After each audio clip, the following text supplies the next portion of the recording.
वेद के तुल्य है। तो जो टीचर, जो संत, जो गुरु धार्मिक इन सदग्रंथों के अनुसार शिक्षा और दीक्षा देता है वो टीचर है। और इसके विपरीत जो ज्ञान स्टडी कराते हैं, लोग वेद सुना रहे हैं, वो लोग, वो टीचर नहीं है।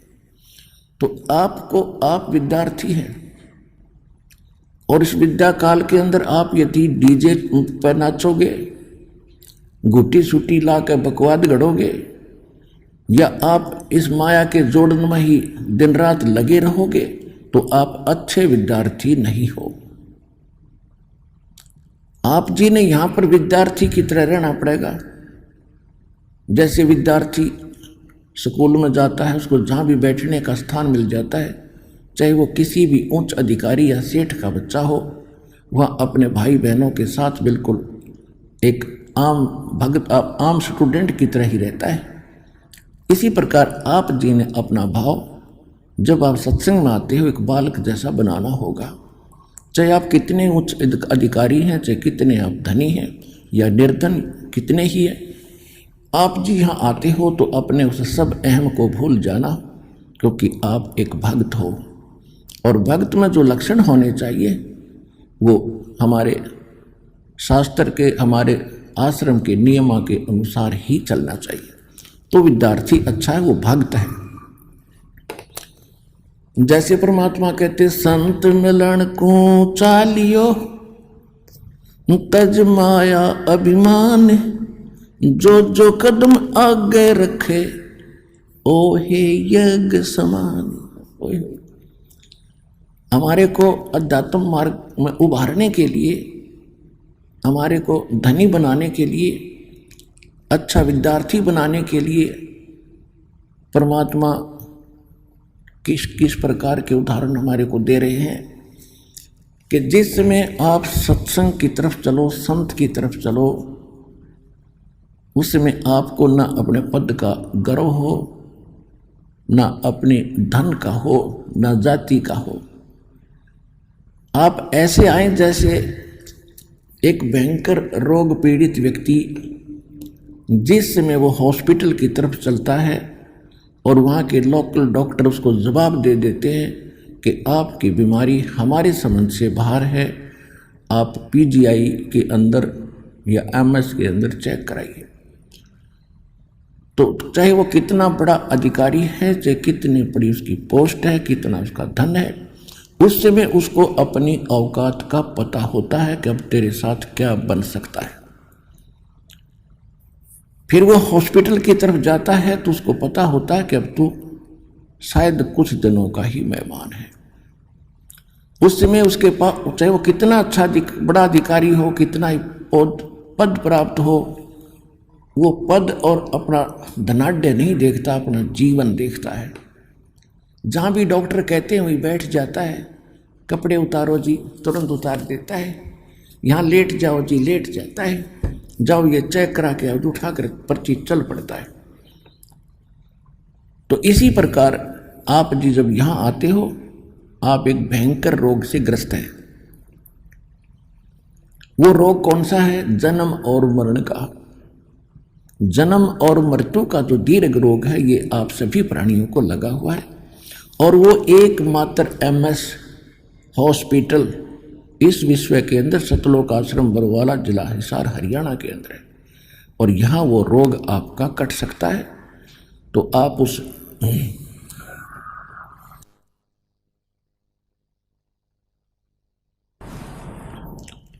और यहाँ आकर भी आपके अंदर नखरे रहेंगे, किसी प्रकार का अहम बकवाद रहेगी, तो फिर आप जीवन रक्षा नहीं कर पाओगे, अर्थात उस दीर्घ रोग के नाश होने से वंचित रह जाओगे। फिर यहाँ आना और ना आना आपका व्यर्थ है।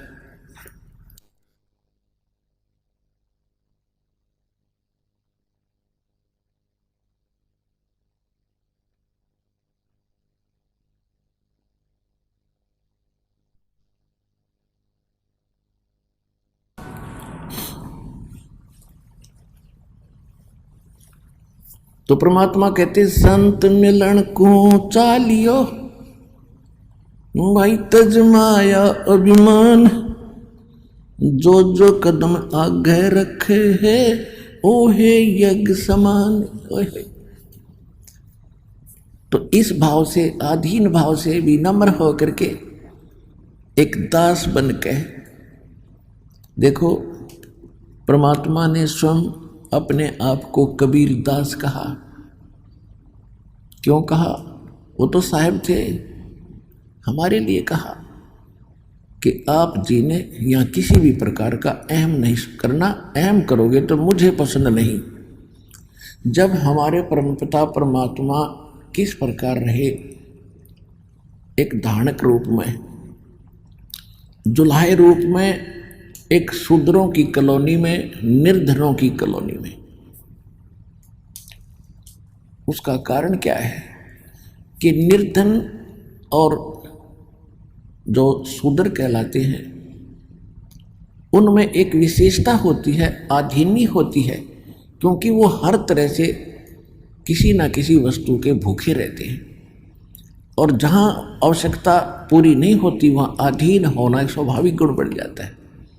और परमात्मा ये बताना चाहते हैं कि ऊंचे कुल में भक्ति ना होए, नीचा ही कुल दीजिए।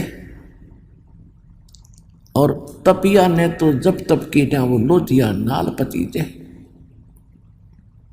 ऊंचे कुल में दुर्योधन रावण और नीचे कुल में गणका। गणका माने एक वैश्या थी जिसको भगवान ने पार किया उसकी बुराई छुटा के। ऊंचे कुल में दुर्योधन रावण, नीचे कुल में गणका। और गणका भिलनी जब पार उतरगी तो गर्भ करियो ना धन का। परमात्मा कहते हैं कि ऊंचे कुल में भक्ति ना हो। जो आज ये मंत्री, मुख्यमंत्री, प्रधानमंत्री, आईएएस, आईपीएस, जज, वकील बने बैठे हैं, जो इस ज्ञान को सुनना भी पसंद नहीं करते क्योंकि इन नकली गुरुओं ने इस संत मत में एक हेट, एक नफरत पैदा कर दी और सबके मन में एक धारणा बैठ गई है कि सब ये लुटेरे हैं, इन्होंने अपना धंधा खोल रखा है। तो पुण्यात्माओं, ये स्वाभाविक है। काल ये चाहता है कि इनको इतना कंडम कर दूं कि भक्ति से नफरत हो। और किसी का दोष नहीं मानता दास। जैसे आप कोई वस्तु खरीदने बाजार जाते हो और बाजार के अंदर आप 9 नकली दुकानों पर ठगे जा चुके हो, जिसमें आप कोई कहेगा कि वो दुकान पर ओरिजिनल वस्तु मिलती है, आपका कतई विश्वास नहीं। तो आज काल ने ऐसी स्थिति कर दी है, नकली संत बेच के ये अनेकों दुकान खुला रखी है। और ये सतलोक आश्रम बरवाला के अंदर वो ओरिजिनल दुकान है उस परम पिता के सौदा करने की। अब इस पर विश्वास होना थोड़ा बहुत समय लगेगा, लेकिन होगा। सच्चाई तो सच्चाई है, कुछ दिन के बाद हृदय में बैठ जाएगी और सबको विश्वास होगा। ये मानना पड़ेगा कि सब संत एक जैसे नहीं होते।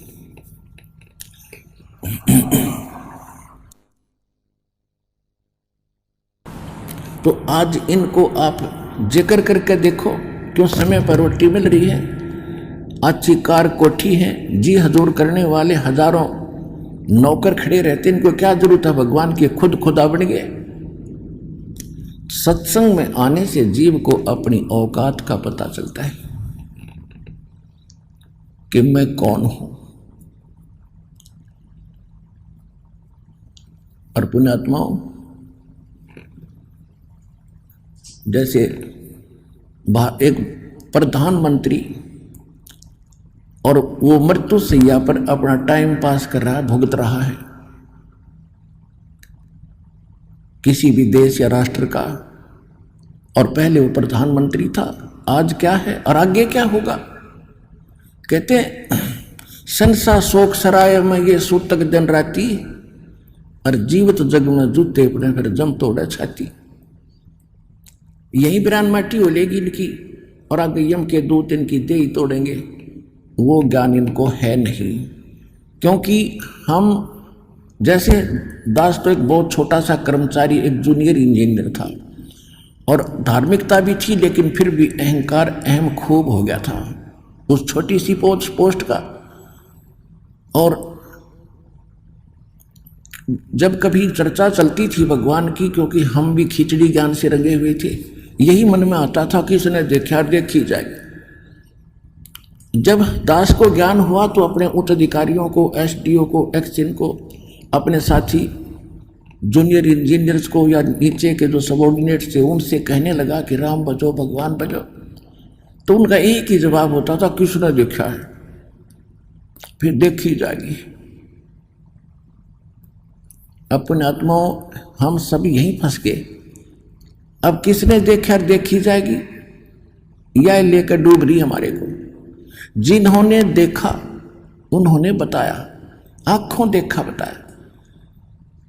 और जो जैसे कोई अंधा जा रहा है जंगल में, वन में, और आगे एक भयंकर जानवर रहते हैं उस वन के अंदर, शेर, चीते और अन्य बहुत से भेड़िए, ये तो वहाँ के हैं ही, उनका तो वो घर है।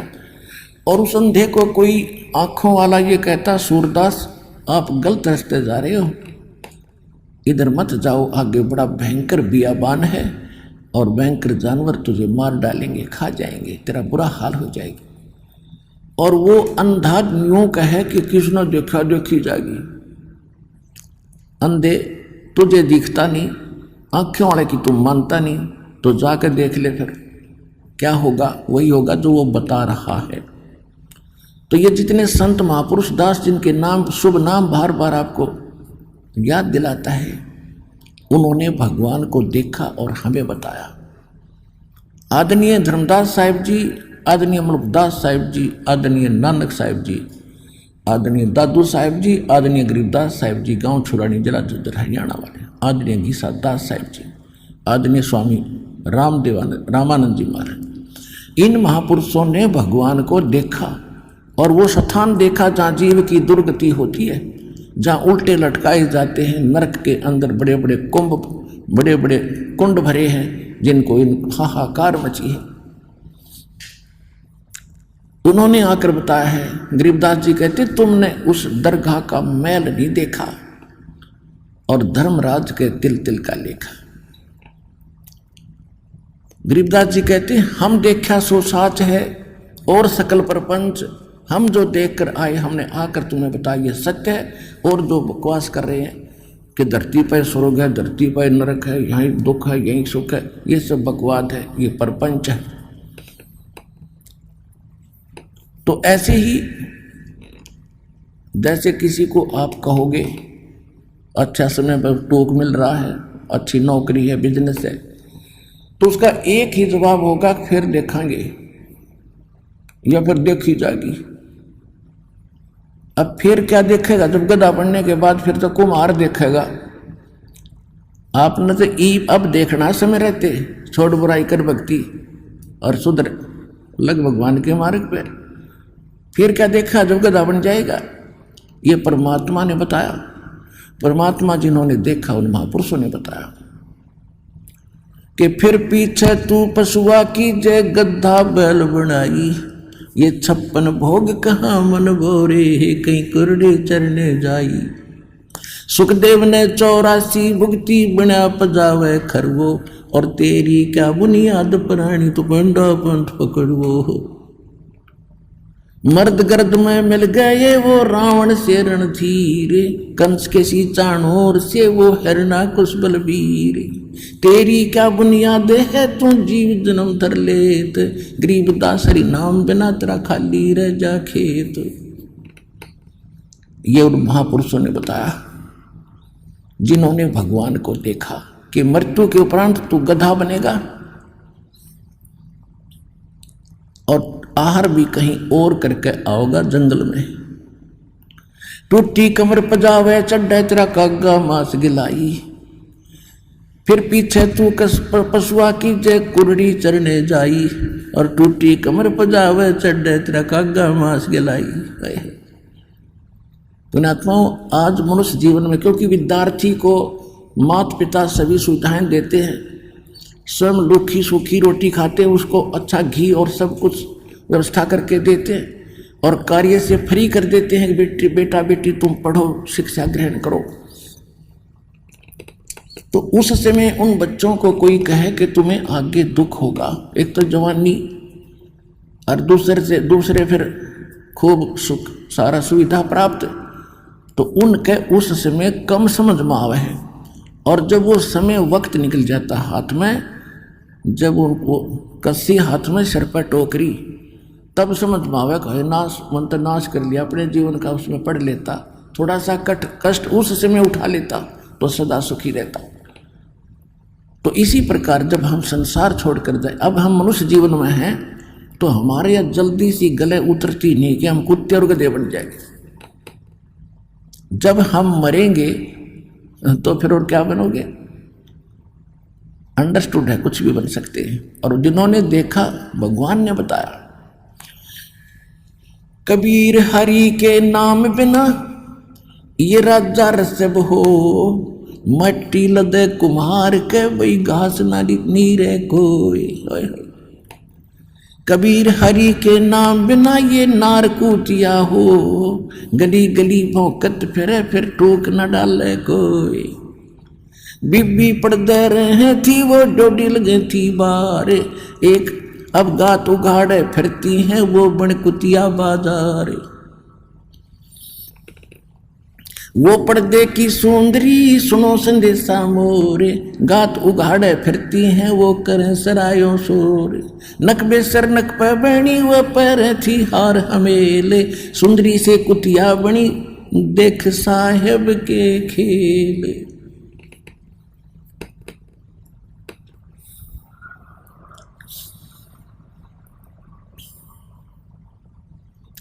ये भगवान ने बताई और परमात्मा के बताए, और परमात्मा से प्राप्त महापुरुषों ने बताया, और प्रत्यक्ष है आपके सामने।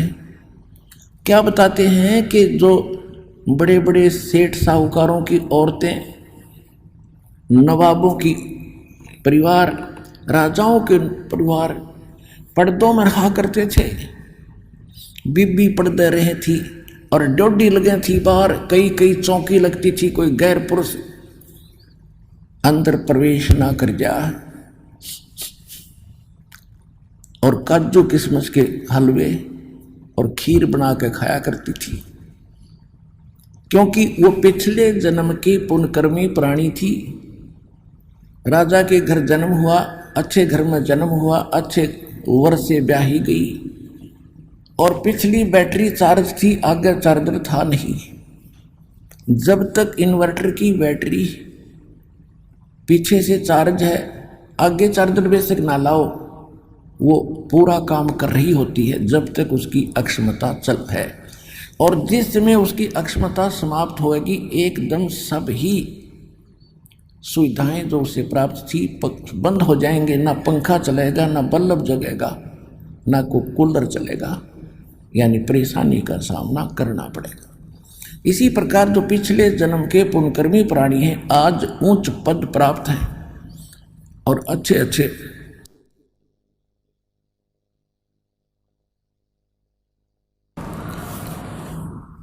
अच्छे बंगलों में रह रहे हैं, और भक्ति ना करने से क्या बताया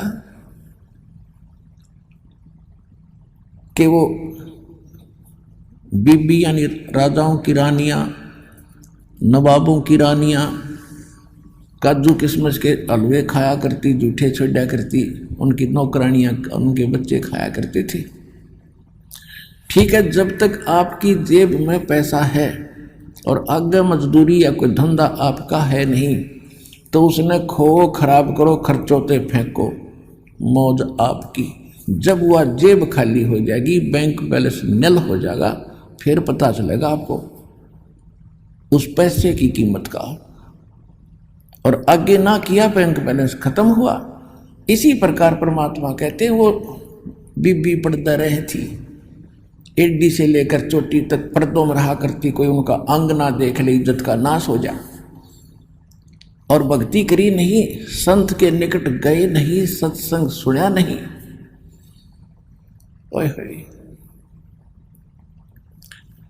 कहते हैं भेड़ पूछ को पंडित पकड़े भादो नदी बिहंगा, गरीबदास वे भव जल डूबे जिन्हें नहीं मिला साध सत्संगा।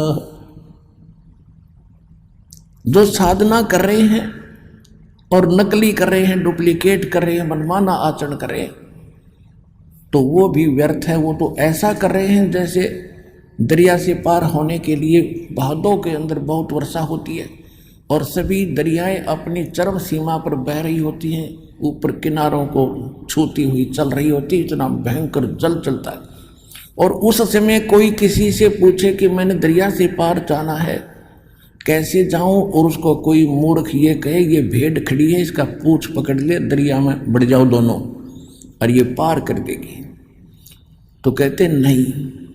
तो जो हमारे धर्म गुरु भेड़ पूछ को पंडित पकड़े ये भादो नदी बिहंगा, गरीबदास वो भवजल डूबे जिन्हें नहीं मिला साध है।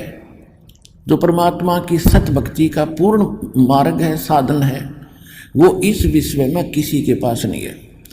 ये अंडरस्टूड हो गया कि अन्य सभी भेड़ की पूंछ पकड़ के और दरिया पार होना चाहते हैं, यानी भव सागर से, संसार सागर से वो पार होने का व्यर्थ प्रयत्न कर रहे हैं। वो इसमें डूब कर मरेंगे, यही रह जाएंगे।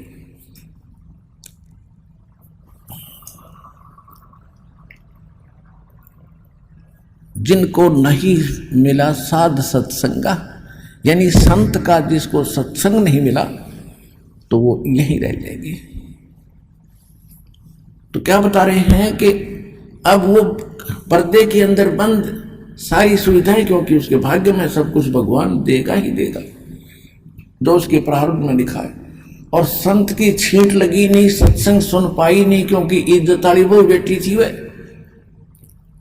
और कहते हैं हमारी बहन बेटियां घर से बाहर ना निकला, हमारी इज्जत का नाश हो जाए। और फिर क्या बताते भविष्य क्या होगा उन भोली आत्माओं का। कहते बीबी पड़दा रहे थी, डोडी लगे थी बार, एडी से लेकर चोटी तक अंगों को ढक कर रखती थी। भक्ति ना करने से, भक्ति परमात्मा की सत्साधना ना करने से आज कुतिया बनकर सरेआम घूम रही है। वह इज्जत कोई वस्त्र भी नहीं उसके किसी अंग पर। उन आत्माओं या आत्मा का ठेस लागनी चाहिए, चाहे भाई हो, चाहे बहन हो, स्त्री हो या पुरुष हो। जो भगवान ने बोल रखा है सारी सच्ची है।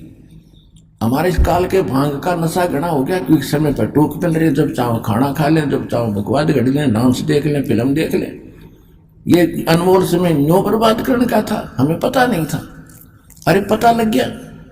अब कहते समझा है तो सिर दर पाओ और भौर नहीं रहे, ऐसा दाव। कहते वो पर्दे की सुंदरी और सुनो संदेशा मोर, ये गात उघाड़े यानी नंगी फिर रही है और करे सरायों शोर। पहले तो काजू किस्मस के हलवे झूठे छोड़ा करती थी, और आज एक टूक के लिए वो कुतिया बनकर धर्मशाला के सामने बैठी है। अतिथि आते थे, अपनी रोटियां लाते थे, खाना खा रहे होते हैं, कुतिया देख रही होती है वो कुत्ता कि कब तेरी तरफ टूक डाले। और छोटा सा टूक ग्रास भगवान आदमी उस टूक कुत्ते की तरफ ऐसे फेंक देता है। अब साथ में वह 1-2 ग्राम यानी 2-4 टूकों में 10 ग्राम रेत साथ खा रही है। 10 ग्राम रेत साथ खा रही है, एक टूक के लिए तरस रही है। और जब खो दिया अनमोल जीवन साधना ना करने से। नक बेसर नक पे बनी और पैरें थी हार हमेल, 1-1 लाख के गहने और हार पहना करती थी। और कहते हो सुंदरी से आज कुतिया बन गई, सुन साहेब के खेल। तो पुणात्माओं इन बातों से डर बनना चाहिए। और भयवन भक्ति होती नहीं, डर बनता है ज्ञान से, और ज्ञान होगा सत्संग से। जैसे एक छोटे बच्चे होते हैं, अनजान बालक होते हैं, वो सर्प ना पकड़ ले, अगर कहीं खेल रहे हैं और सर्प आ जाए तो दौड़ के उसको पकड़ लेते हैं और उनको डस कर उसका जीवन नाश कर देता है। कहीं पर स्पार्किंग कर रहा, तार नीचे टूटा गिरा हो, बच्चे उसको आतिशबाजी समझकर जाकर पकड़ लेते हैं और मर जाते हैं। और किसी बोतल में विष रखा हो, छोटे बच्चे उसको उलगा कर पी जाते हैं, और जिस समय वो बड़े हो जाते हैं उनको ज्ञान हो जाता है कि सर बड़ा भयंकर जानवर है, इस खा जाते, डसने से मृत्यु हो जाती है। बिजली का ज्ञान होता है कि इसको छू लिया तो मर जाएगा। ऐसे विष के बारे में बताया जाता है कि इसको टच कर लिया तो, छू लिया तो, पी लिया तो मर जाओगे। तो जब वो बच्चे बड़े हो जाते हैं और उनको ज्ञान हो गया तो उन भयंकर वस्तु पदार्थों से, उन जानवरों से डर बढ़ गया उसके, और डर बनाते जानवर